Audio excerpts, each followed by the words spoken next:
Gracias por acompañarnos en esta nueva edición del coloquio Ciencia y Sociedad, en esta oportunidad dedicado al tema de la sierra. A nombre de Concitec, es un gusto poder nuevamente, en esta ocasión, a través de la plataforma virtual, alcanzar a ustedes este importante espacio de discusión de diferentes temas importantes para el país. Hace unos años, el CONCITEC inició el coloquio Ciencia y Sociedad con el objetivo de contrastar diversos temas importantes de la vida del Perú a partir de un debate abierto y desde el enfoque de la ciencia, en busca de preguntas y respuestas pertinentes sobre esto, para promover de esta manera una opinión pública informada y dotar de insumos a los profesionales, intelectuales, investigadores y público en general que viene pensando el Perú. En esta oportunidad y a través de la plataforma virtual vamos a iniciar el presente coloquio. Para ello vamos a ceder la palabra de presentación al doctor Fernando Eguren. El doctor Fernando Eguren es licenciado en Sociología por la Universidad Casado Estudios de Sociología y la Escuela Práctica de Altos Estudios de París, Francia, y en Políticas y en Ciencias Políticas en la Universidad Nacional Mayor de San Marcos. Actualmente es director de la revista Debate Agrario y analista de políticas agrarias y desarrollo rural. Ha sido además asesor del Ministerio de Agricultura en 1990 y en 2001. Actualmente, Fernando Eguren es presidente del Centro Peruano de Estudios Sociales, CEPES, que también es la institución organizadora de esta quinta edición del coloquio Ciencia y Sociedad. Entonces, para ello, por favor, cedemos la palabra al señor Fernando Eguren. Señor Fernando Eguren, muy buenos días, el micrófono es suyo y las redes también. Buenos días a todos los participantes de este coloquio. Espero que todos estén bien del cuerpo y del alma en estos difíciles momentos para todos. Agradezco al CONCITEC por haberme considerado para presentar este quinto coloquio Ciencia y Sociedad.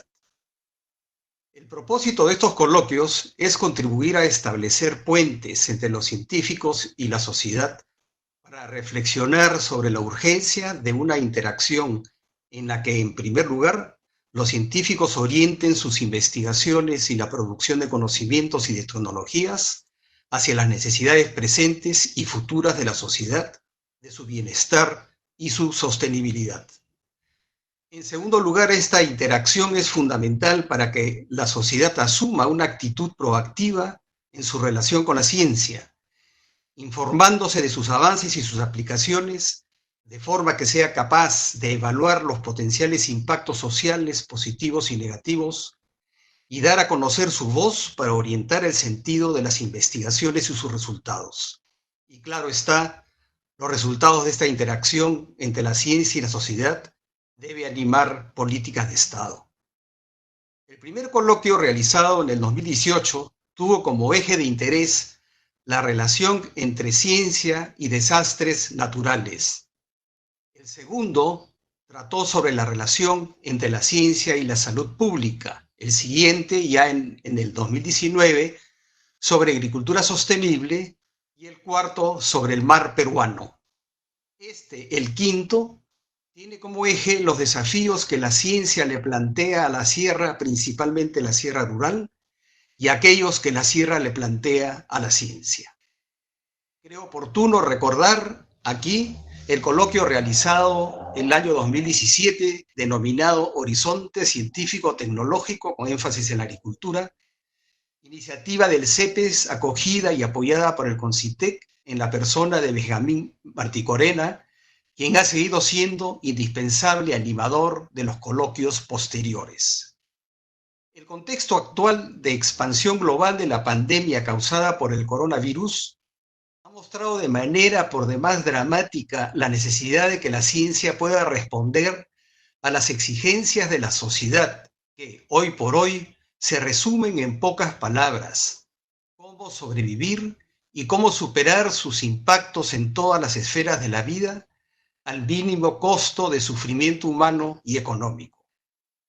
La velocidad y agresividad con la que ha aparecido y se ha difundido la pandemia ha generado la reacción de los gobiernos, de las instituciones científicas y de la población para enfrentarla.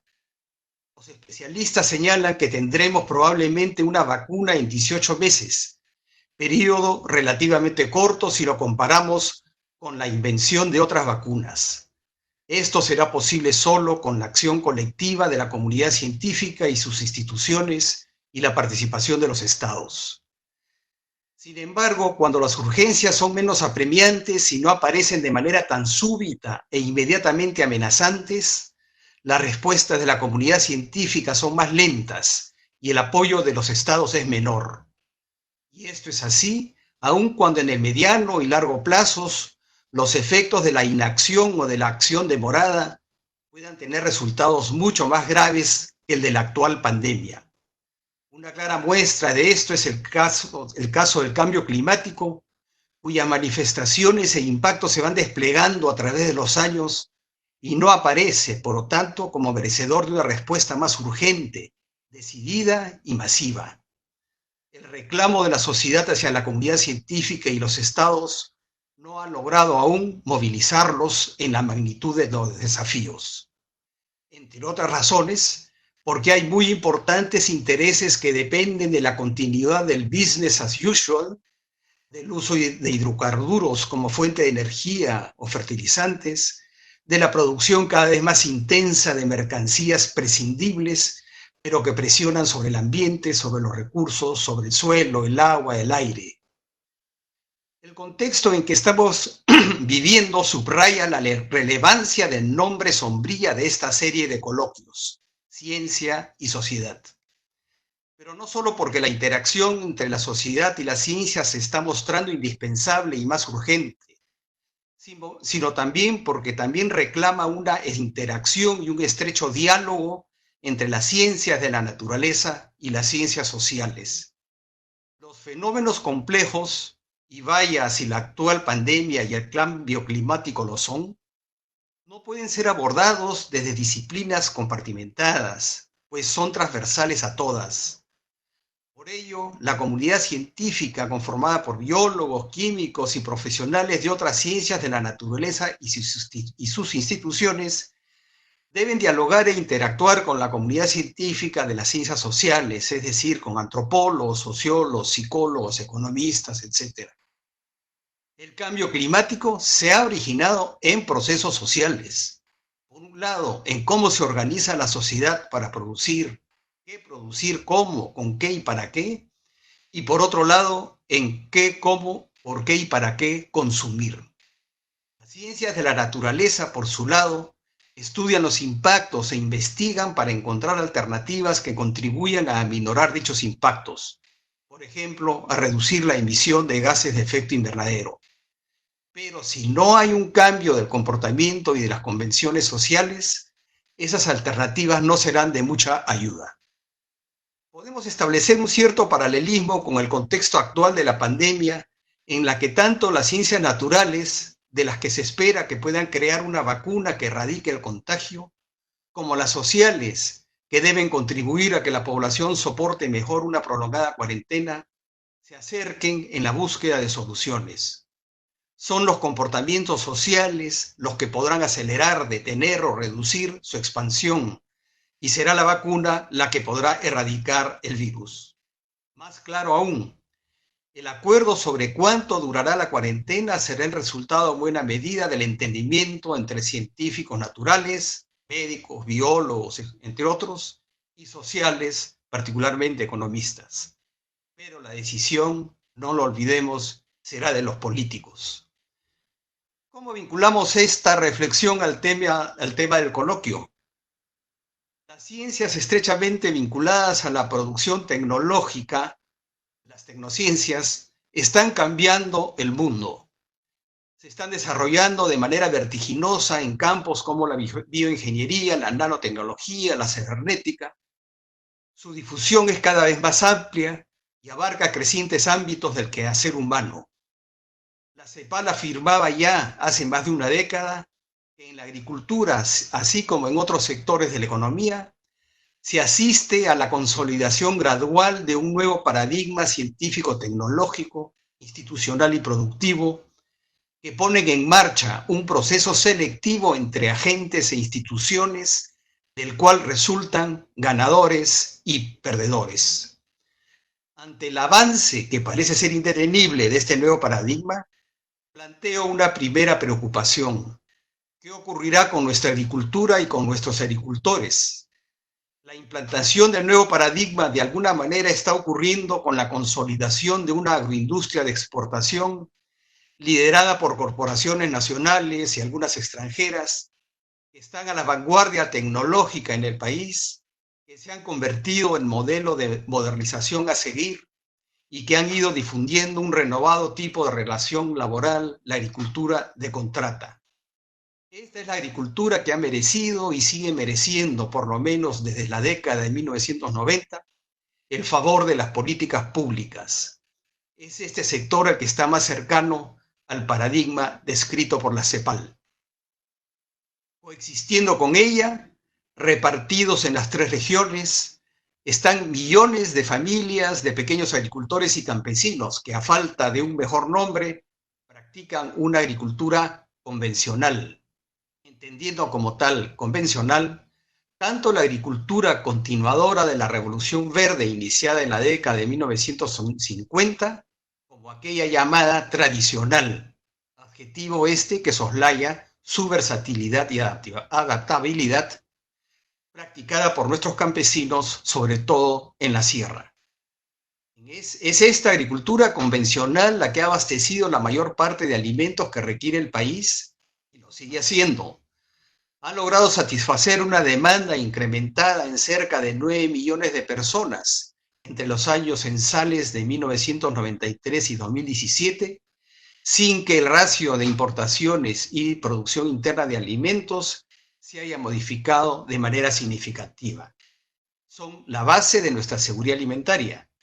Paradójicamente es la que menos atención ha recibido de los poderes públicos de ayer y de hoy. Esta capacidad de responder con una mayor producción a una demanda creciente causada por el crecimiento demográfico con escaso apoyo público, no solo es una respuesta a quienes afirman por desconocimiento o por prejuicio que la pequeña agricultura tiene escasa viabilidad y que es una rémora para el desarrollo agrario, sino también es una demostración de sus potencialidades. A pesar de ello, existe escasa duda de que hay un problema de bajos rendimientos y extendida pobreza en este amplio universo de la pequeña agricultura, particularmente en la sierra, que deben ser enfrentados, a lo que se suma la incertidumbre de los impactos del cambio climático sobre la producción local y el desplazamiento de enfermedades y plagas hacia zonas en donde no existían. Estos desafíos han ido creando espacios para una discusión aún incipiente en el país sobre la vigencia del conocimiento y las tecnologías campesinas y la pertinencia o no de la introducción de nuevas propuestas provenientes de las tecnociencias de vanguardia para mejorar los niveles de producción y de productividad y para continuar abasteciendo de alimentos a la creciente población. Pero recordemos aquí lo ya referido por la CEPAL líneas atrás. La adopción de nuevas tecnologías cercanas al nuevo paradigma tendría importantes efectos sociales e institucionales que pondrá en marcha un proceso selectivo entre agentes e instituciones del cual resultan ganadores y perdedores. Algo así ocurrió con la Revolución Verde, que si bien salvó de la hambruna a millones de personas, discriminó entre los productores que podían acceder al paquete tecnológico y al riego de los que no estaban en esa capacidad.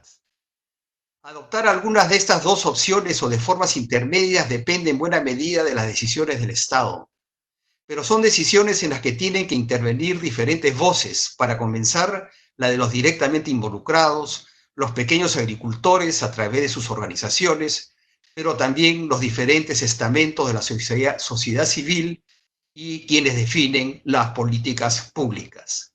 Esperamos que este coloquio contribuya a ensanchar esos incipientes espacios de intercambio de información y de discusión desde distintas disciplinas y diversos puntos de vista. Gracias. Muchas gracias, señor Fernando Eguren. Gracias también por el tiempo exacto que se ha tomado para sus tan importantes palabras. Queremos agradecer a Cisco, que es la que nos ha proporcionado esta plataforma para poder difundir la primera edición virtual de este coloquio Ciencia y Sociedad.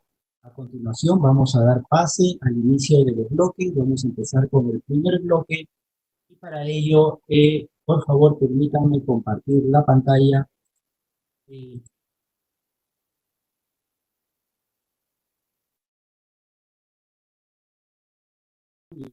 primer bloque está dedicado a investigación y respuestas desde la ciencia. La conferencia y se trata sobre el impacto de las tecnologías nuevas y tradicionales en la sierra. La doctora Nilda Varas Castrillo proviene de la Universidad Nacional Agraria La Molina. Ella es doctora en estudios ambientales y máster en investigación social aplicada al medio ambiente de la Universidad Pablo de Olavide de Sevilla, España. También es magíster en agroecología Coprapu, con amplia experiencia en investigación y capacitación con comuneros de la Sierra de Perú y Bolivia. Es consultora en innovación agropecuaria del PEMIA y miembro del Consejo Directivo del CEP. Actualmente es docente principal y directora del Departamento de Sociología Rural de la Universidad Nacional Agraria La Molina. Antes de cederle la palabra a la doctora Linda Varas, queremos recordar a toda la teleaudiencia que pueden escribir sus preguntas para acercarse a la doctora Varas y el panel que la prosigue desde la página del Facebook de Concitel, que nos están siguiendo. Doctora Varas, muy buenos días, el micrófono es suyo. ¿Me escuchan? Sí, perfectamente, la escuchamos muy bien. Ya, gracias. Bueno, en primer lugar, quiero agradecer a Concitec por haberme invitado a participar en este quinto coloquio. También agradecer a los comentaristas de la ponencia que voy a dar el día de hoy. Es para mí ha sido un reto pensar este tema desde las ciencias sociales. En esta oportunidad quiero hablar fundamentalmente en un breve resumen de lo que vemos, de los imaginarios que hay en torno al espacio denominado sierra. Luego, cómo los retos que ya habló el doctor Eguren en estos momentos para la tecnología de la Sierra de Perú, las crisis ambientales y sanitarias globales y la revolución tecnológica agrícola en marcha. Frente a eso hay que mirar qué es lo que sucede ahora, cuáles son las tecnologías en uso de los pequeños y medianos productores quechuas e aymaras, las nuevas y las tradicionales. Me voy a detener mucho más en lo que es la tecnología conocida hoy como tradicional o también se la llama ancestral, y su vigencia en la producción de alimentos entre los quechuas y aymaras. Y finalmente veremos qué retos futuros, qué características, qué rasgos debe tener la tecnología que se vaya a diseñar o que se vaya a impulsar desde la ciencia y la tecnología para los pequeños productores rurales. En el mes de septiembre del año pasado, escuché una conferencia que dio el doctor Eguren en un coloquio y allí nos habló de los retos, lo que nos habló hoy de la revolución agrícola del siglo XXI, de la llamada agricultura 4.0. Muy bien, entonces muchos de los estudios y toda la tendencia actual es de hablar de agricultura familiar, pero en el caso de Perú, que es una sociedad, como hablábamos, que viene heredada de una civilización, aquí es fundamental la comunidad campesina. Aunque el nombre de comunidad campesina, como todos sabemos, se la da también en la época colonial. Lo fundamental son las formas colectivas en las cuales también se desarrolla la tecnología, en un diálogo, diríamos, contradictorio, pero existe. O sea, la producción de alimentos es una producción que se da entre familias, pero que son miembros de comunidades campesinas. Y todo el proceso tecnológico que se da también tiene que verse dentro de estas formas colectivas, dentro de las relaciones de reciprocidad que se dan en este contexto. En este momento pasaría a hablar, ¿no?, de estas formas, de esta tecnología llamada tradicional o ancestral,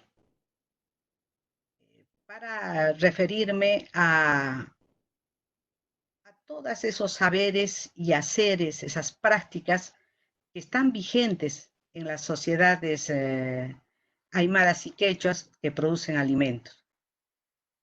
Bien, hay varias posiciones, desde aquellos que las miran como un atraso, la causa de la pobreza, la causa de la miseria, porque piensan que estas tecnologías son base de supersticiones, de ignorancia, etcétera, con mucho desprecio, igual que el desprecio a los territorios, con igual desprecio a las gentes, a sus costumbres.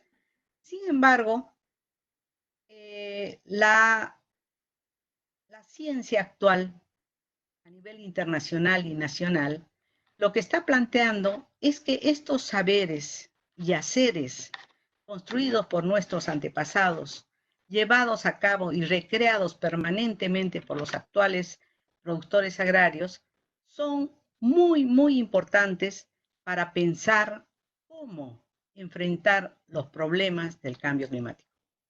¿Por qué? Porque se trata de una sociedad que ha hecho y ha construido civilización en un medio donde el clima no es algo, no, ¿cómo les podría decir? El entorno climático es con grandes cambios, con grandes contrastes. En este momento, les escribí en la parte que voy a hablar respecto a la crisis sanitaria, la gente viene saliendo, no sé si saliendo, de un problema gravísimo climático. Hacía muchos años que no se daba tanta lluvia y en tales volúmenes en la zona sur.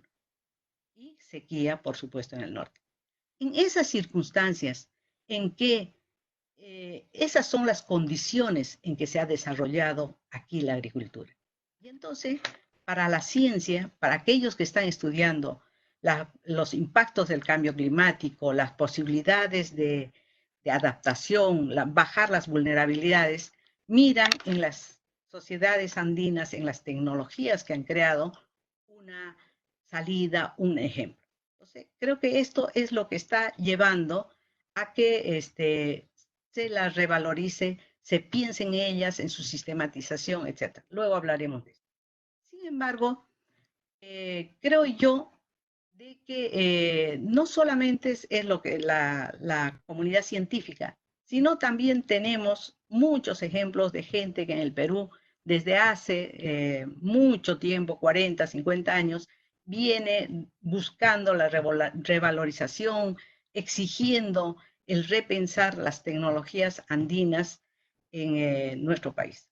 En la comunidad científica nacional tenemos en la Universidad Agraria gente como la profesora Luz Gómez, como la doctora Luz Gómez, que ha trabajado el tema de la quinoa, otros profesores que están trabajando la parte de la papa, tubérculos, con producción de alimentos, etc. Creo que todo esto nos lleva a ver de que esta tecnología no es una tecnología retada con la ciencia, sino la necesidad de un diálogo como el que hacen los campesinos. Bueno, el otro, mira, ¿qué ha pasado? O sea, los campesinos en este momento, ¿qué tecnologías tienen en uso? En este momento, no solamente utilizan la tecnología, la recrean la tecnología llamada ya tradicional por todo este proceso de mezclas con otras tecnologías que se dan, que trajeron los españoles y las otras culturas que pusieron en el Perú, sino también utilizan lo que yo llamo la agricultura convencional. Para mí la agricultura convencional es esta agricultura basada fundamentalmente en los principios de la Revolución Verde, en la introducción de agroquímicos y el riego.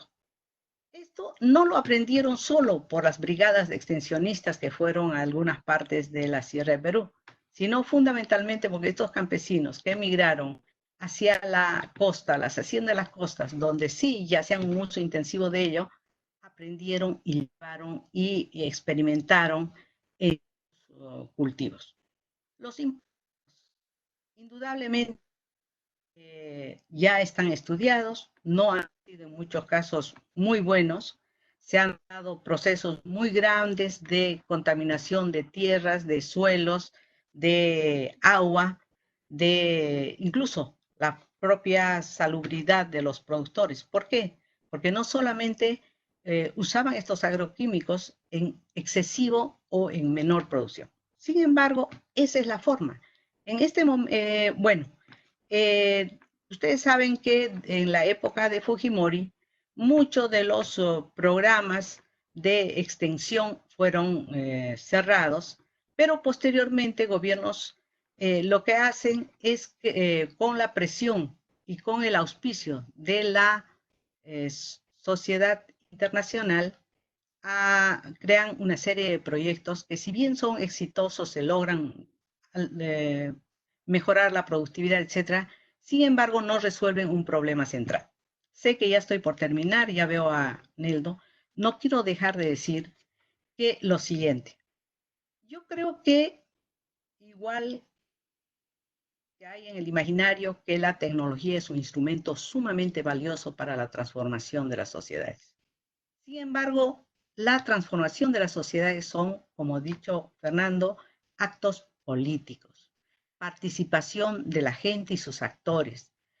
Creo de que los rasgos de la próxima, de las tecnologías que vayan a crearse, son tecnologías que tengan una perspectiva de montaña.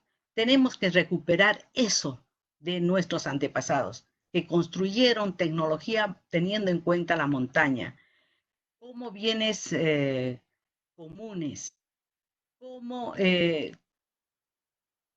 que haya diálogos de saberes. Son dos epístemes diferentes, una la que construye la ciencia actual y otra la que construyó los saberes y haceres de nuestros antepasados. Tiene que pensarse una tecnología para la pequeña y mediana producción. Tiene que pensarse en la gran cambios demográficos, una tecnología intercultural, interdisciplinaria, transdisciplinaria. Bueno, y finalmente, si me queda un poquitito de tiempo, creo, Neldo, me quedarán unos minutos, quiero hablar de, muy rápidamente de la crisis sanitaria. La crisis sanitaria ha desnudado a Perú, no solamente de sus carencias sanitarias, sino de sus grandes problemas y de sus grandes brechas, sobre todo en la sierra. Las medidas que ha tomado el gobierno inicialmente son medidas fundamentalmente urbanas. La realidad rural los está golpeando. En este momento, como decía, más vulnerables son la sierra. ¿Por qué? Porque está saliendo de otra crisis climática. Vulnerables porque no tienen la infraestructura sanitaria necesaria. Vulnerables porque no van a continuar con una situación donde los niños no tienen educación. Finalmente, lo que tú nos mostraste el otro día. ¿Por qué esa gente está volviendo?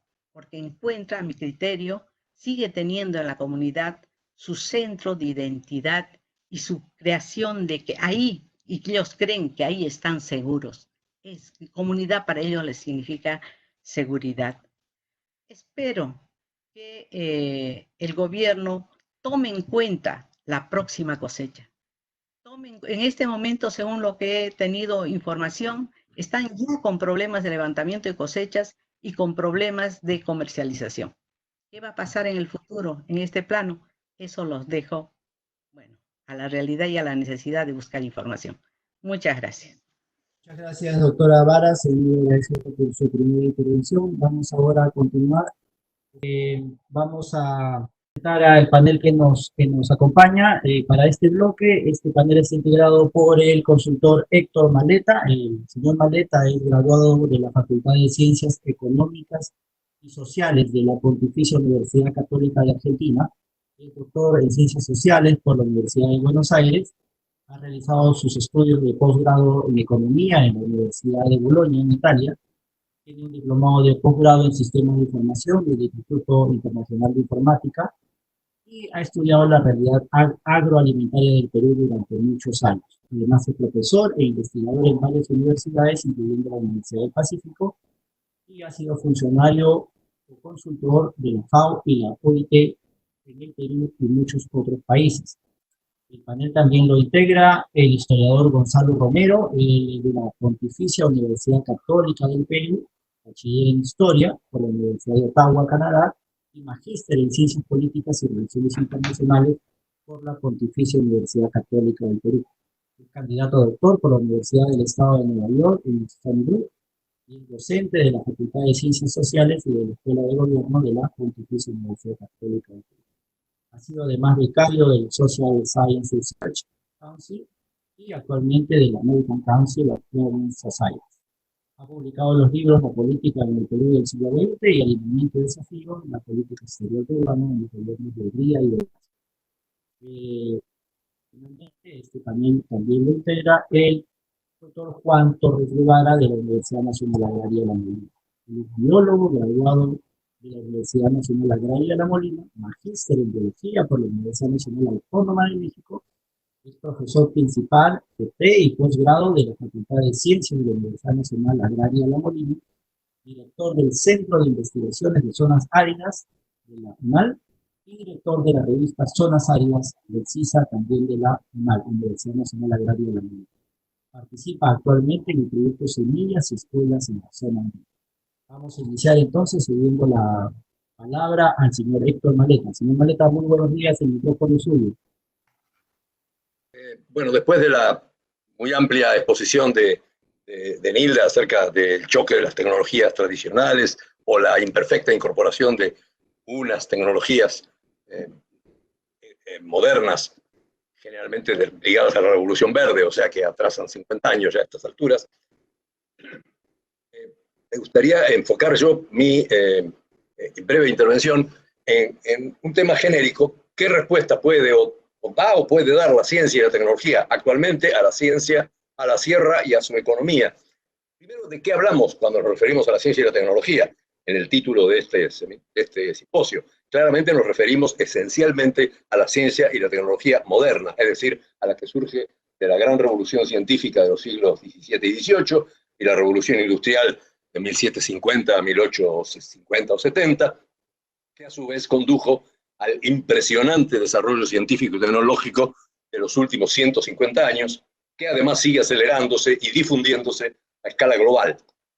Este desarrollo, quiero insistir, es un hecho histórico que precede en gran parte a las elaboraciones teóricas sobre el mismo. Es decir, no es algo que primero ocurrió en las ideas, bueno, en las ideas científicas y algunos descubrimientos, y luego fue aplicado en la práctica, sino que en realidad es un desarrollo donde las ideas se mezclan con las aplicaciones, los tecnólogos se mezclan con los investigadores, y donde el cambio tecnológico y el cambio científico ocurre como un hecho histórico, como una especie de avalancha que arrasa con otras realidades, aun cuando no nos guste. Por supuesto, ciencia y tecnología de un tipo tradicional existen desde hace milenios. La tecnología e incluso la ciencia que existía en Europa en el año 1500 era muy similar a la que existía en ese mismo momento en varias de las civilizaciones que fueron luego conquistadas por Europa, como la mexicana, la peruana y varias de las asiáticas. Algunas de las asiáticas más avanzadas que la europea, aunque no aprovechaban esto para la permanente revolución de las condiciones de producción.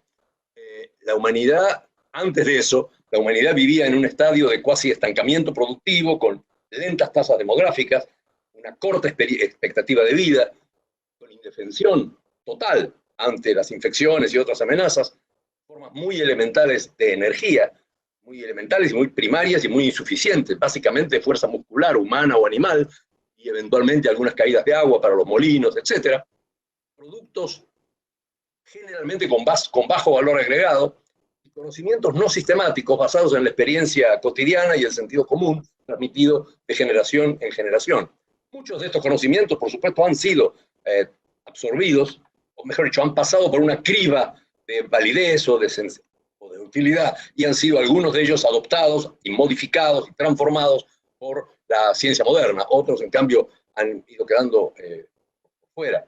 En el curso del siglo XX y del XXI se dominaron nuevas fuentes de energía, se duplicó y casi triplicó la expectativa de vida, se desarrollaron toda clase de tecnologías mecánicas, químicas, biológicas, digitales, etcétera, que incrementaron muchísimo la capacidad y productividad del ser humano en todas sus actividades, incluyendo la agricultura. Esta revolución científica usó elementos de origen más antiguo, de la geometría de Euclides hasta elementos usados en la agricultura o la medicina medievales, o en otras de formas tradicionales, pero todo ello sufrió a su vez cambios de magnitud enorme, difíciles de sintetizar aquí. Y no es algo que sea solo la aplicación de las ideas, como decía recién, sino un proceso histórico que ocurre de todos modos y que ocurre además desordenadamente, porque lo hace a través de mecanismos de expansión de mercado, donde los distintos agentes económicos mundiales operan cada uno por su lado, y las leyes de la economía se van imponiendo como una resultante de una serie de fuerzas contrapuestas. Acá nos centraremos en la relación de la ciencia con la sierra, en las actividades agropecuarias y otras conexas. El impacto de la ciencia y la tecnología moderna en la sierra ya existe, pero tiene un alcance aún limitado y en cierta manera retrasado en el tiempo.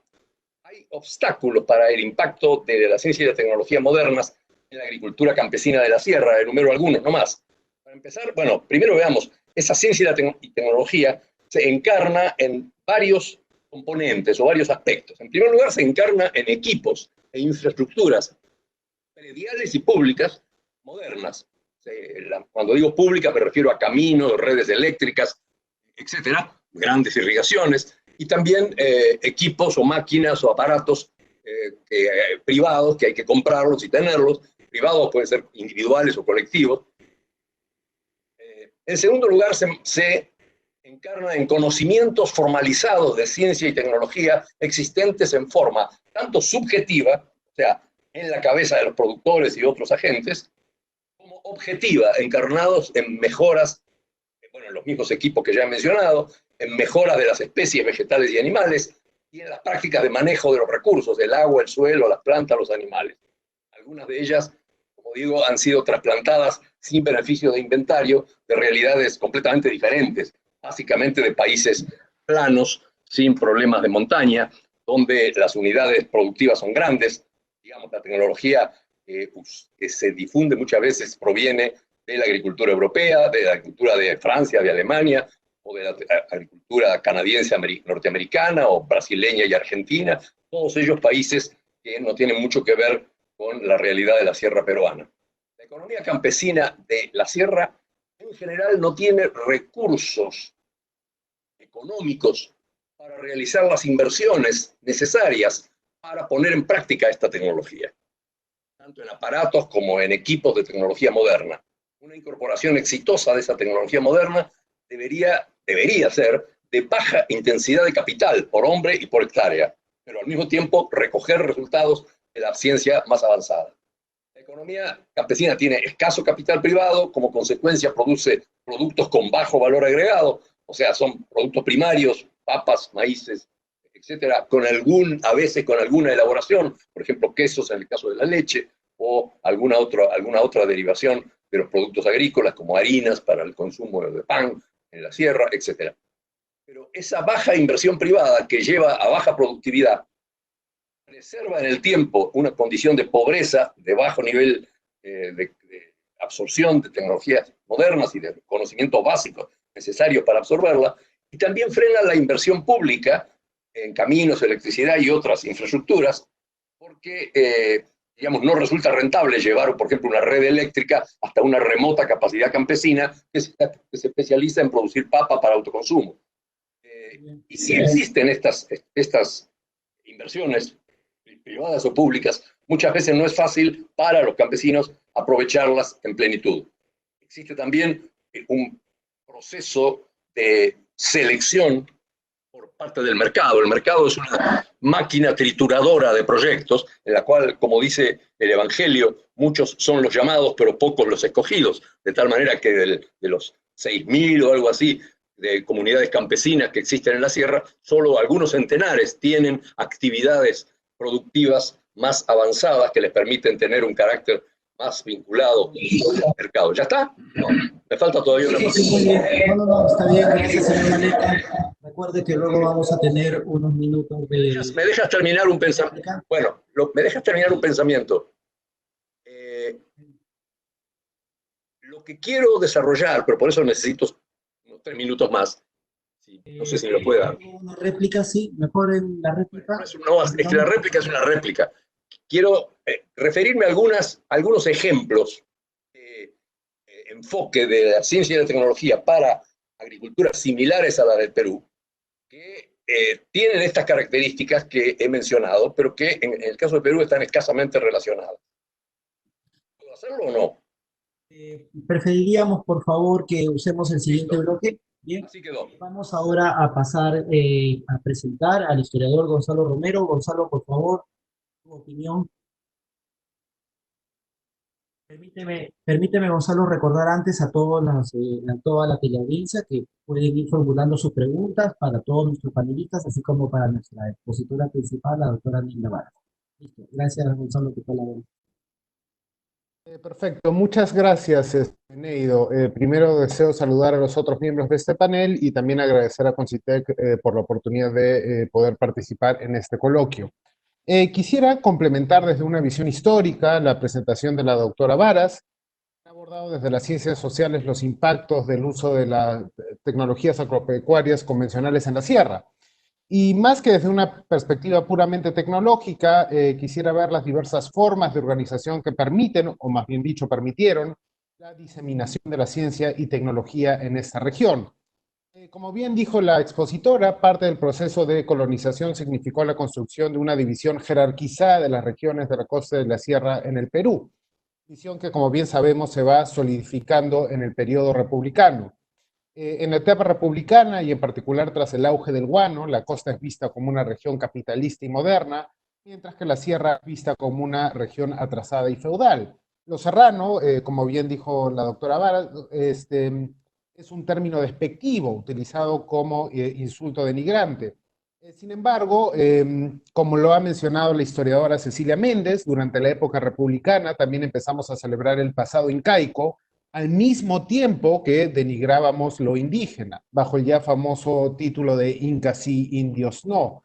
En el siglo XX, esta celebración, sin embargo, tiene una connotación más profunda a medida que se buscaba justamente traducir esos saberes y haceres de las culturas precolombinas, mencionados en la exposición principal, en un discurso político moderno, como el del primer acción populismo en la década de 1950 y 1960. Quisiera hablar un poco al respecto y en particular la relación entre el cooperativismo y la tecnología. En el contexto de la Alianza para el Progreso en América Latina, sabemos que Fernando Belaúnde Terry y su partido reformista llegan al Palacio Presidencial en el año 1963. Belaúnde y sus seguidores habían estado desarrollando una filosofía reformista durante casi una década, enfatizando la necesidad de encontrar inspiración política y económica en una fuente decididamente no moderna, el pasado precolombino peruano. Estos puntos de vista se expresaron mejor en la obra más famosa de Belaúnde, La conquista del Perú por los peruanos, en la cual Belaúnde celebró las tecnologías de las culturas antiguas del Perú para aprovechar la desafiante geografía del país en su búsqueda por desarrollar una infraestructura sofisticada. Sin embargo, para cuando Belaúnde llega al poder, habían pasado 5 siglos desde la conquista del Tahuantinsuyo por parte del Imperio Español, y el resurgimiento de las prácticas de un mundo que ya no existía, obviamente planteaba la cuestión de cómo se aplicarían en el republicano. Para este propósito era necesario expresar las prácticas sociales y económicas de los incas y otros pueblos precolombinos a través de una institución moderna. El antiguo Ayllu, argumentaba Belaunde, caracterizado por la autosuficiencia y la reciprocidad entre sus miembros, podría encontrar su equivalente moderno en la cooperativa occidental. Este movimiento cooperativo global que surgió a mediados del siglo XIX, argumentaba Belaunde, era compatible con las prácticas precolombinas que aún persistían en el corazón de los Andes. Las ideas de Belaunde encontraron expresión concreta en uno de sus programas más ambiciosos, Cooperación Popular. El objetivo del programa era empoderar a los campesinos para tomar conciencia de su entorno y sus recursos naturales a fin de explotarlos en la construcción de obras públicas.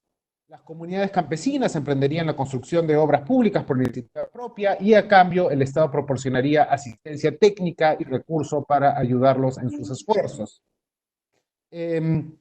Cooperación popular, una parte esencial de la doctrina popular, reflejaba la fusión de lo viejo y lo nuevo, porque era un proyecto que, y cito a Belaunde, basa sus principios en los ecos de las voces ancestrales, sin ignorar las amplias posibilidades tecnológicas de nuestro tiempo.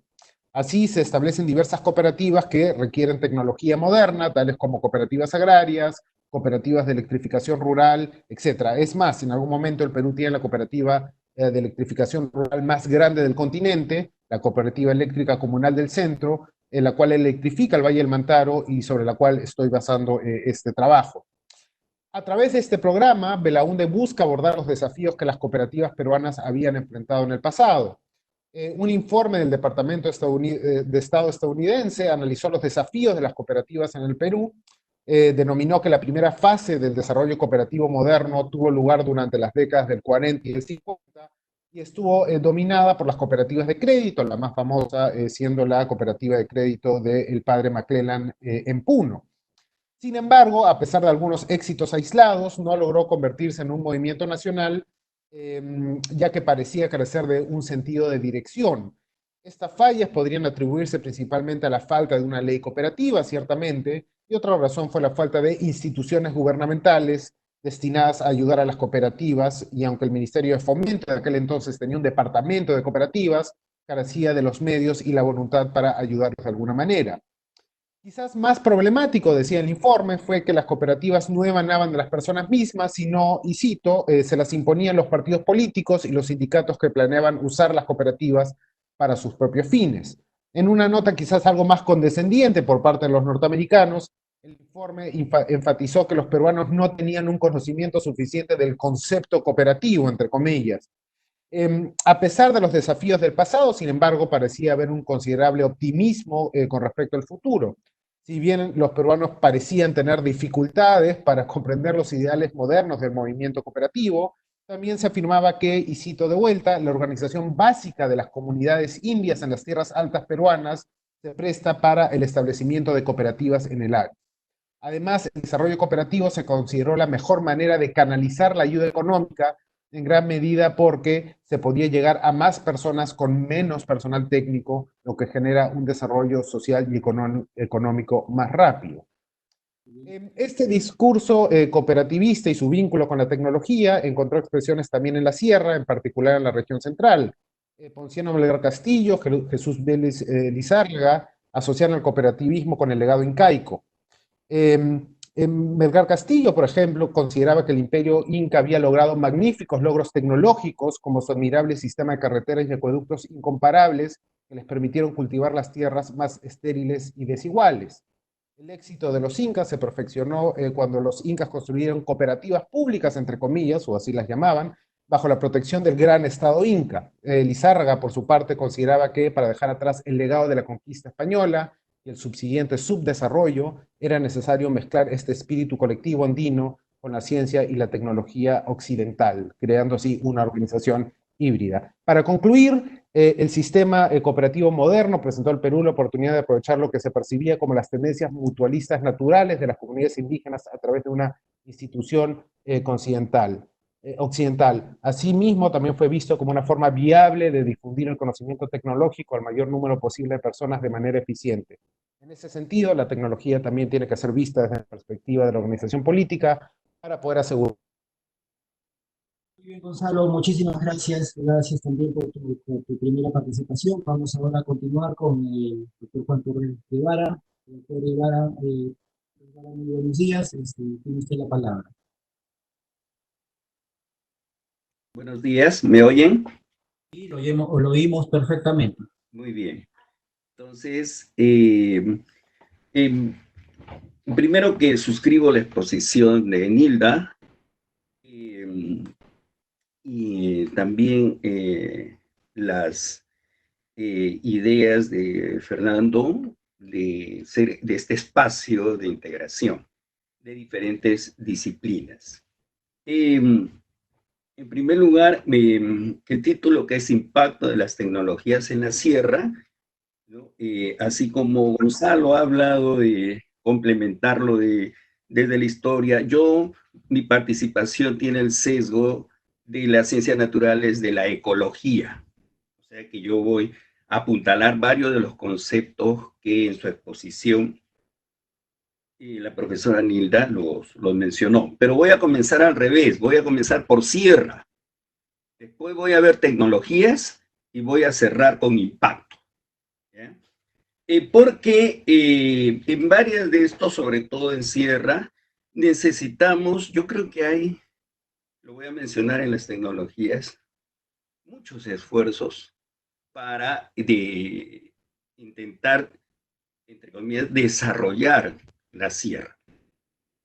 Pero el concepto de sierra, que es cierto, lo traen los españoles, porque sierra viene de serrucho, de la sierra de cortar la madera, porque eran triangulares, eran picos y le llamaban sierra, pero además hay cordilleras que agrupan a varias sierras. Y luego aparece en las últimas décadas el concepto de montaña. Entonces, con esto de las montañas, me parece un gran aporte, porque si algo necesitamos es fortalecer nuestro espacio semántico. ¿Ya? No hay recién en los últimos años, se ha creado un instituto de investigación de montañas, de glaciares y montañas, el INAGEM, ¿no? Entonces, yo creo que hay muchas cosas que compartimos con otros ecosistemas de montañas. O sea, no solo aquí hay andenes, no solo aquí hay guaruguarus, no solamente aquí se maneja la diversidad. Estamos hablando de ecosistemas de montaña y uno va a Vietnam y hay unos andenes preciosos. Entonces yo creo que hay que tomar en cuenta que necesitamos ampliar los conceptos que utilizamos cuando queremos abordar a la sierra. Y la sierra, las montañas, las cordilleras, es un tema de gradientes. Y encima, nosotros somos montañas y encima tropicales. Entonces tenemos otra agenda más aparte de ese. Ya lo mencionó de alguna manera Héctor cuando decía, se traen tecnologías de realidades planas, ¿no? Acá estamos en verticalidad, hablamos de gradientes. Y como somos tropicales, tenemos que tomar muy en cuenta el tema de la diversidad. Hacer manejo de cuencas en los Urales es diferente a hacer manejo de cuencas en la zona andina, que todo el país es tropical. Esas palabras no aparecen en el medio. El tropical, lo tropical. Entonces, por eso es que mencionaba unos días antes en una conversación con Nilda, que se asocia, no tiene que ser así, pero se asocia a las partes bajas a la enfermedad, desde la malaria, ¿no? La UTA, y las partes altas a lo sano, iguales en las semillas. Entonces yo creo que ahí tenemos que explicitar más el concepto de montañas y que estamos en el tema de la verticalidad. No me quiero olvidar, lo voy a citar más adelante. Javier Higuíñez tiene un artículo con un título provocador que se llama Aplanar los Andes, ¿no? Pero ya luego lo explicita y y da una propuesta para ver la economía y la tecnología en condiciones de montaña. El tema de las tecnologías también es cierto que obedecen a determinadas políticas, las cuestiones tecnológicas, pero muchas de las cuestiones, los problemas que se han tenido en aplicar las tecnologías es porque no se ha ido antes explicitando de las características de montaña, y es lo que se llama, se va a la sierra con el sesgo de planicies, el sesgo de llanura y el sesgo de climas templados, no ha ayudado a estas propuestas tecnológicas. Pero han habido, en la sierra hay fortunas encalladas de intentos tecnológicos, desde la Mancha India, como le llamaban en los 60, el trapecio andino en los 80, Sierra Verde en los 90, Sierra Exportadora en el 2000, el 2010, Sierra Azul por el agua. Han habido intentos grandes, con enfoques grandes, pero para un lugar que además de montañas es tropical, simplemente la malla es muy grande, muy, muy grande. Entonces yo creo que ahí las propuestas tecnológicas han tenido ese problema. Yo tengo muchos amigos que han participado en varios de estos proyectos y me dicen, Juan, no creas que nosotros una noche nos reunimos para acabar con la diversidad.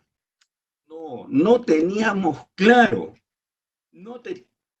Es como los de las represas. No tenían claro el ciclo hidrológico. No se tenía claro que ese bendito quiebre de costa, sierra y selva nos ha hecho mucho daño. La sierra, la costa, llamada costa, es un subsistema del sistema montañoso andino.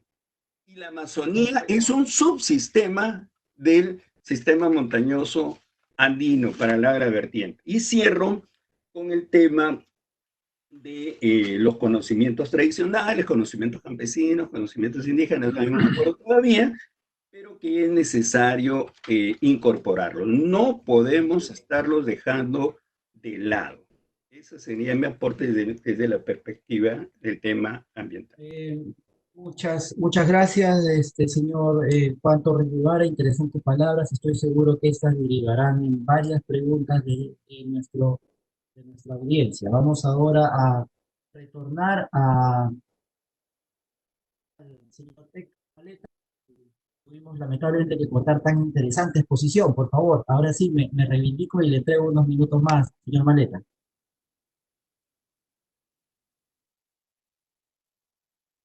Tiene que habilitar su audio y su imagen. ¿Listo? Ahora sí lo podemos escuchar. Falta su imagen.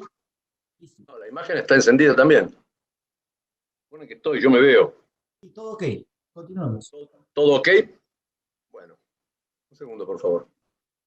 No, yo quería señalar el tipo de cómo debería ser una experiencia, que no es novedad lo que voy a decir, pues se ha intentado varias veces, una experiencia concreta de gestión integrada, de incorporación de la tecnología a la economía de la sierra, en una visión de gestión integrada, que creo yo que posiblemente el eje más estratégico para atacarlo es el tema de la energía, que es frecuentemente desdeñado. La economía andina, sobre todo la campesina, funciona con muy poca energía. No hay Perdón, ¿cuántos minutos tengo ahora? Neido. 3 minutos. 3 minutos. Mi Dios. Bueno, quiero decir que en el Perú se usa energía eléctrica de origen fósil, se usa también hidroeléctrica. Hay en la costa algunos establecimientos dedicados a la producción de etanol, que sería energía renovable vegetal de primera generación. Actualmente la principal enfoque es la bioenergía, o energía renovable vegetal de tercera generación, que se basa en la biomasa total de las plantas y que se hace además no sobre tierras de cultivo, sino en tierras semimarginales, para diversos fines. Quiero sintetizar rápidamente. son primero en base no a pastos naturales o bosques naturales, sino en base a cultivos dedicados, tanto arbóreos como arbustivos, como cañaverales, pastos, etcétera, aptos para estas tierras. Mencioné, y también utilizando secundariamente residuos agrícolas, pecuarios y agroindustriales, y hasta basura hogareña municipal si es que existe.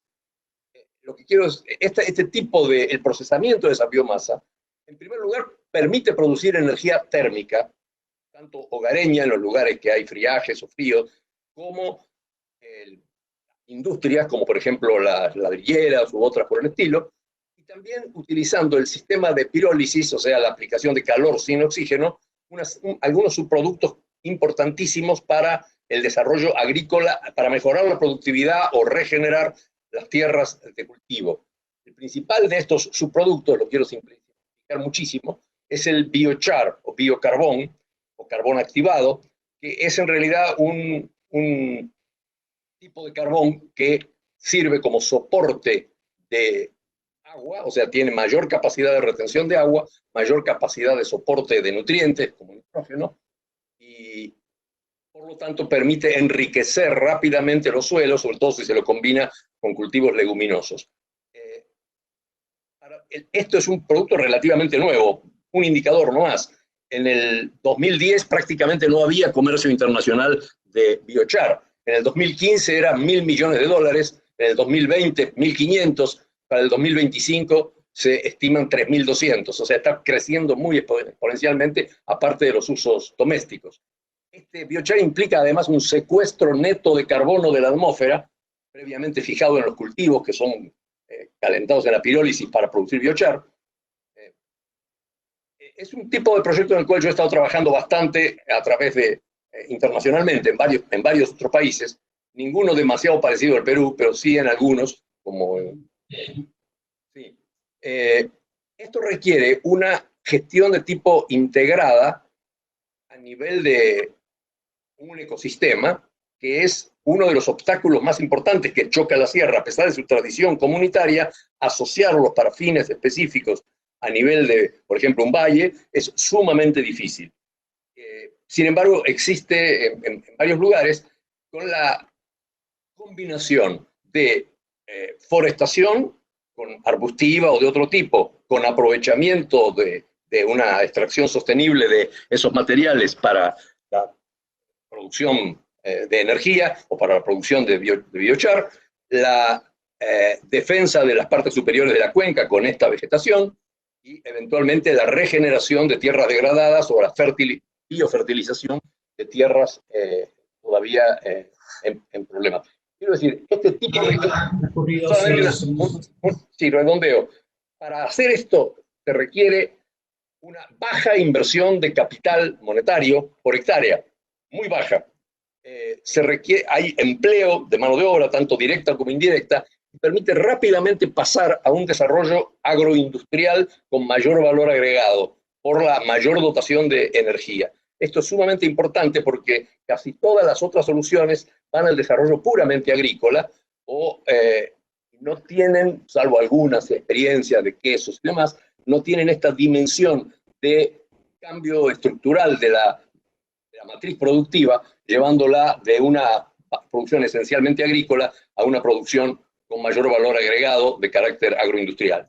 Bueno, esto da para mucho más, pero quiero poner, acá hay aporte de ciencia muy moderna, descubrimientos muy recientes, que contribuye a frenar el cambio climático vía secuestro de carbono y que adapta también al cambio climático verticalmente, como lo decía recién Torres, en cuanto a la adaptación de las tierras de mayor altura cuando van ganando en temperatura y en precipitación debido al cambio climático. Bueno, termino aquí porque...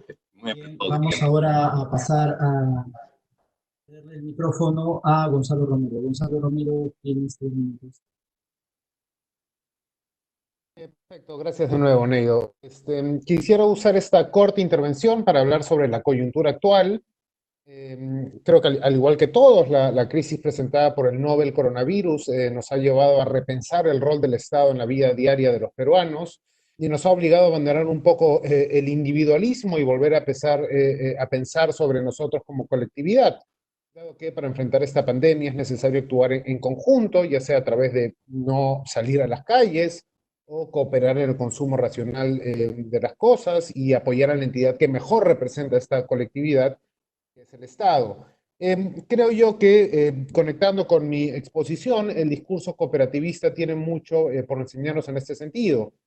Queda claro que a pesar de los enormes esfuerzos del Estado y del sacrificio de los trabajadores del sector salud hoy en día, nuestro sistema de salud muestra claras carencias, no solamente en Lima, sino que ciertamente en el resto del territorio nacional.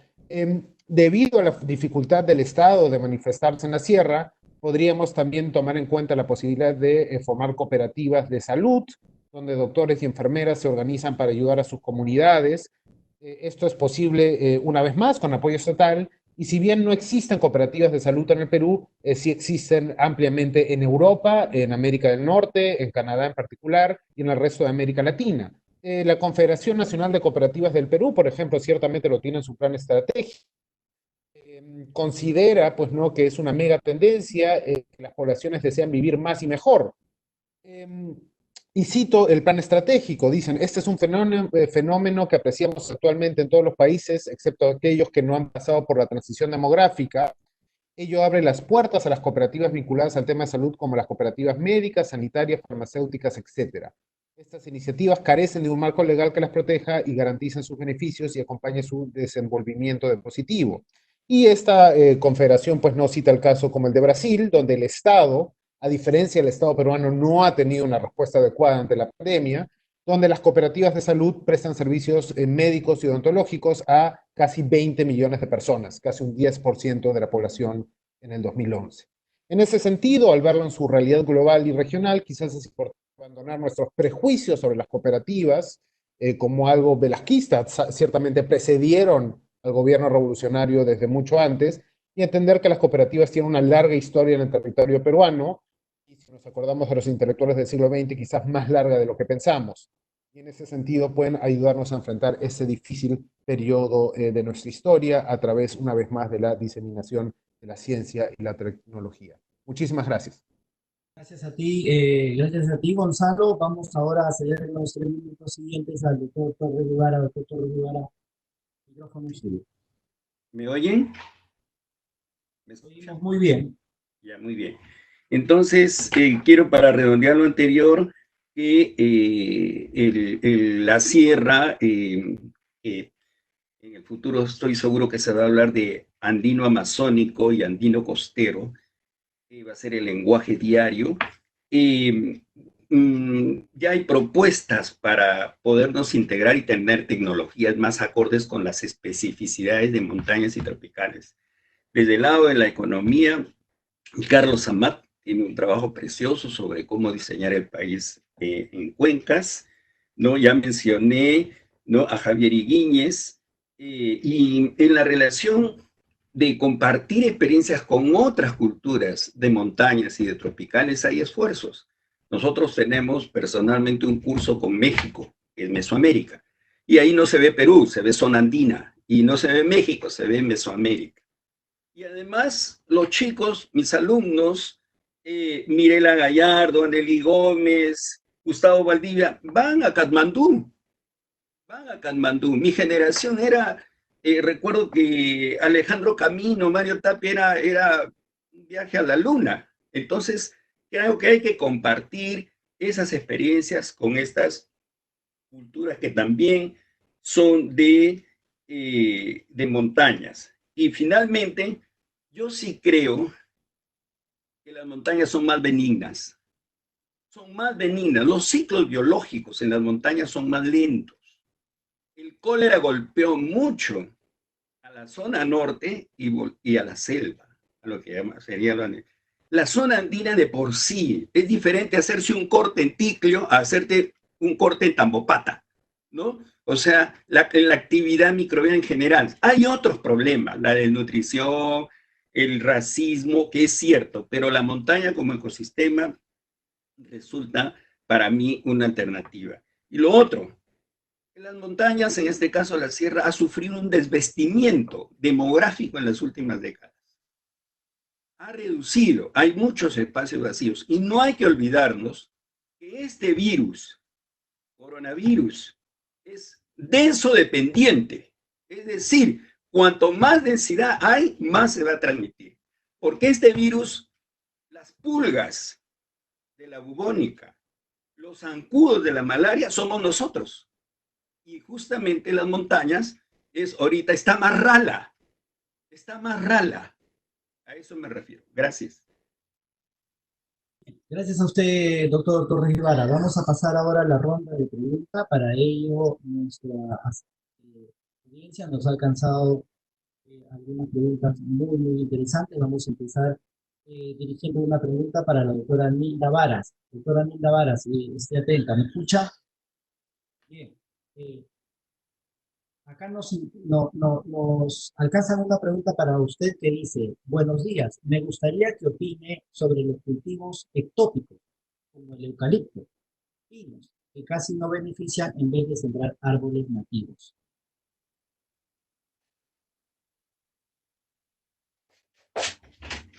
Tiene que quitar tiene que activar su micrófono. Listo, ya está activado. No, de nuevo está. No, tiene que habilitarlo, por favor, el micrófono. Ahora sí, hable a ver. Sí, le escuchamos. ¿Me escuchas? Ya. Uno de los cultivos, diríamos, no nativos que va a tener una adopción y adaptación muy grande en la selva, en la sierra de Perú, va a ser el eucalipto. Si nosotros vamos a la sierra, vamos a encontrar siempre eucalipto en diversas partes. Pero la investigación científica va mostrando que el eucalipto no es el más adecuado para hacer los cercos que hacían los campesinos en torno a sus cultivos, porque les quitaba les quitaba agua y les quitaba además la posibilidad de germinación, etc.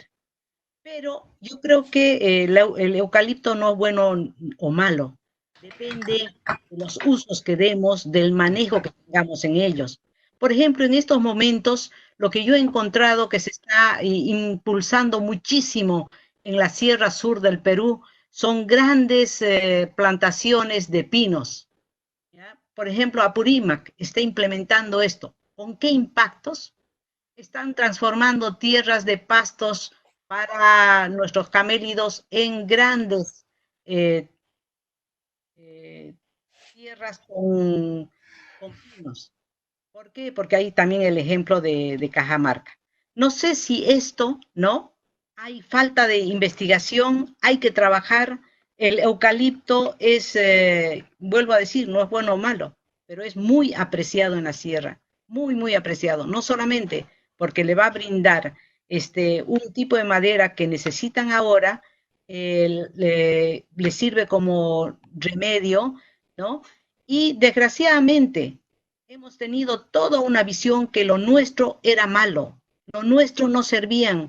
Los árboles andinos prácticamente han sido erradicados, solo quedan algunos relictos en pocas partes de la sierra, pero eso es consecuencia de una visión, de un imaginario. Hoy están haciendo grandes esfuerzos, no solamente a nivel de Perú, sino del área andina, por recuperar lo que serían los árboles andinos para reforestar la sierra. Gracias. Bien, muchas gracias a usted. Vamos a pasar ahora a una pregunta para el señor Héctor Maleta. Señor Maleta, nos indican aquí que es cierto, hay diferentes tipos de energía que pueden ser utilizados, pero la sierra es, en el caso de Perú, eminentemente hidroenergética. Y en nuestro caso no se ha desarrollado todo su potencial. ¿Por qué no trabajar con esa fuerza del agua para seguir generando energía?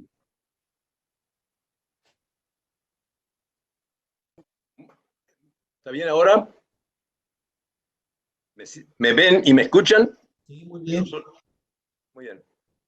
Es muy simple, yo estoy totalmente de acuerdo con el aprovechamiento de la industria de la energía hidráulica en la medida en que ésta existe. Por ejemplo, para que exista se necesita una altura de caída del agua que sea suficiente para generar energía.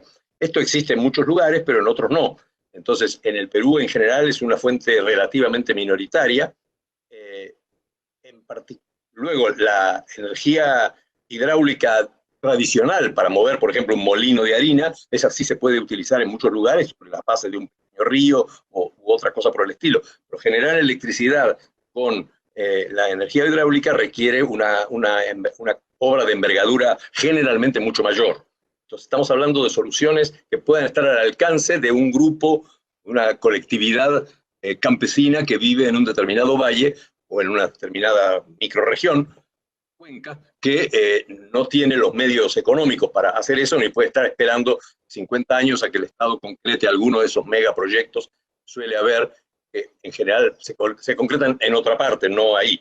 Entonces, no es que esté, digamos, que se pueda rechazar de ninguna manera, al contrario, los pequeños reservorios, ya sea para riego, para concentrar el agua, para acuacultura y eventualmente para generación de energía motriz o para energía eléctrica en algunos casos, es absolutamente válida. Yo estaba poniendo solamente un ejemplo de la bioenergía basada en la biomasa, porque es una forma bastante moderna que tiene virtudes bastante importantes. Primero, no invade tierras de cultivo. Segundo, regenera tierras y mejora tierras marginales, algunas convirtiéndolas en tierras de cultivo, en otras mejorando los pastizales, en algunas creando una masa forestal o arbustiva que permite un aprovechamiento de sus residuos o de una extracción moderada con el fin de generar energía térmica o de otro tipo, y además captura carbono de la atmósfera, lo cual es una cosa sumamente importante. Esta captura de carbono de la atmósfera se convierte en un biofertilizante, pero además permite mitigar la contribución de dióxido de carbono a la atmósfera, que es una de las fuentes del cambio climático. Entonces, todo esto es un tipo de enfoque que es esencialmente totalmente biológico, que no requiere una gran inversión de capital de parte de los campesinos para las principales utilizaciones. Algunas aplicaciones industriales sí pueden requerir una inversión de capital para una pequeña fábrica, pero eso es otra historia. Pero genera las condiciones para que esa pequeña fábrica pueda estar en lugares donde normalmente la llegada de energía eléctrica es precaria o nula. Entonces, esta es simplemente un ejemplo que puse y no de ninguna manera descalifica otras, incluyendo las otras energías renovables como la solar o la eólica, que en el caso de la sierra también tienen en sus últimas aplicaciones, que son más económicas y de menor costo, un horizonte también bastante importante. Gracias. Gonzalo, nos alcanza una pregunta que dice: hemos escuchado muchas veces que la historia la escriben los vencedores, los que dominan.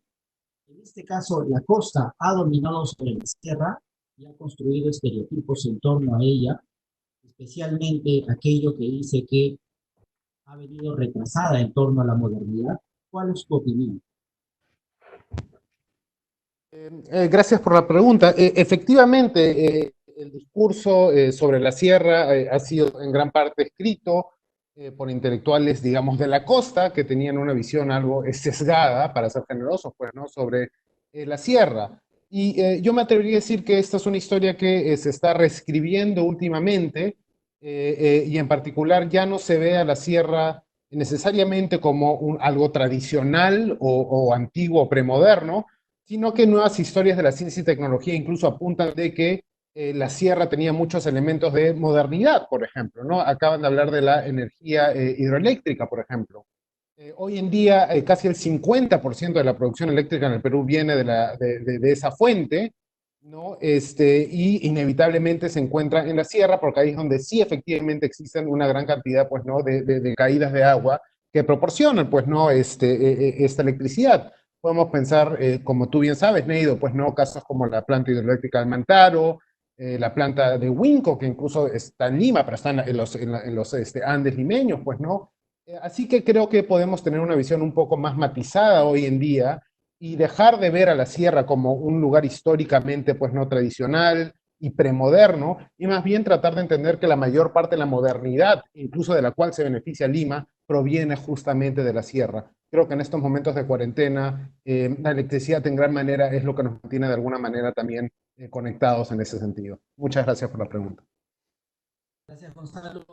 Doctor Torres Guevara, en la misma línea nos indica, de lo que usted había manifestado en su participación anterior, nos indica que es cierto, incluso el término sierra es un término latino instalado desde la colonia.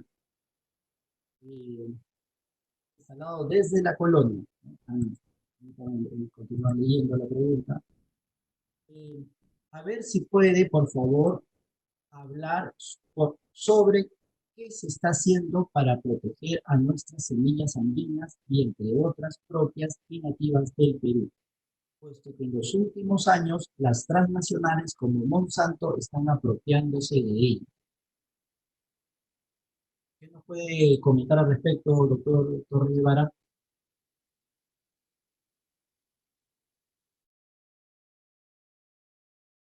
Tiene que habilitar su micrófono, por favor.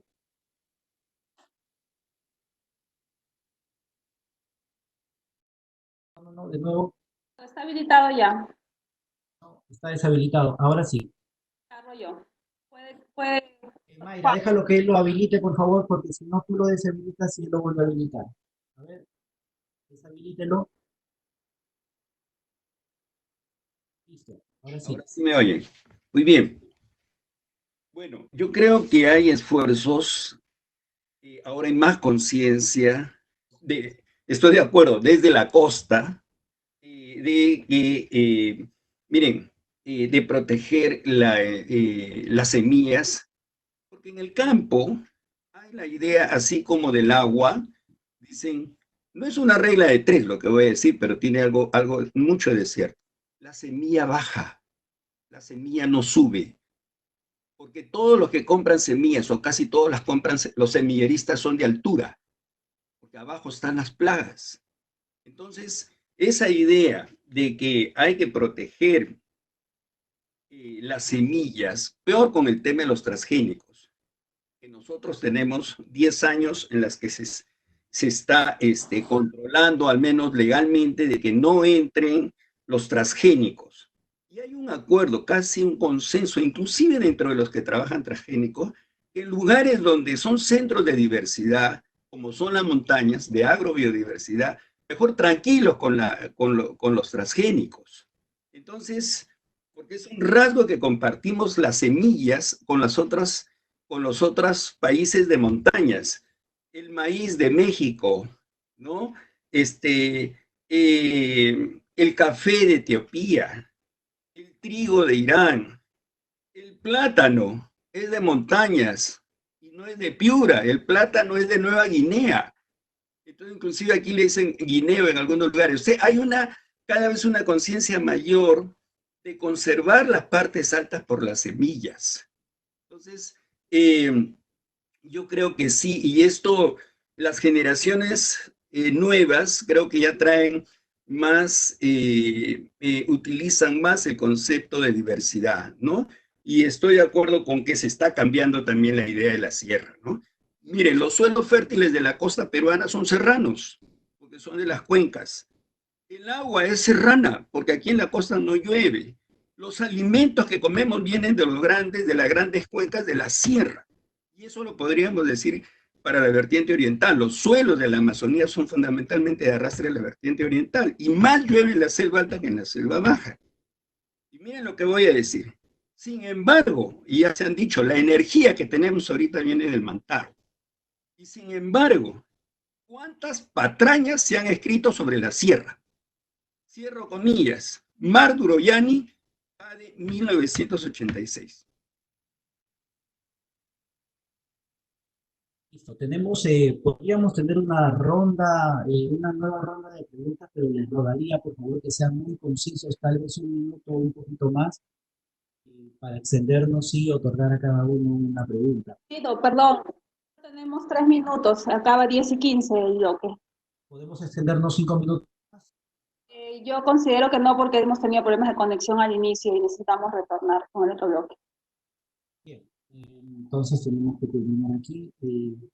Vamos a hacer el corte de la transmisión en unos minutos, no sin antes primero agradecer a cada uno de nuestros expositores, panelistas. Doctora Linda Balas, muchísimas gracias por su participación, por su exposición central.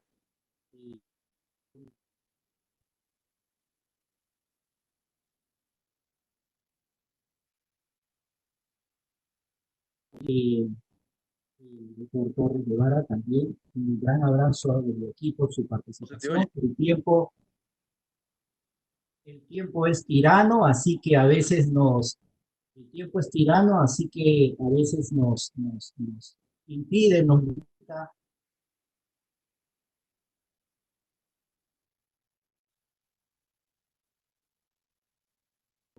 Quien ha expresado las palabras de presentación a este quinto coloquio. Vamos ahora a la transmisión siendo las 10:14 de la mañana para, eso sí, no dejar de ser puntuales en la programación que hemos compartido a toda nuestra teleaudiencia. Les pediría, por favor, los panelistas todavía no se desconecten, vamos a la transmisión.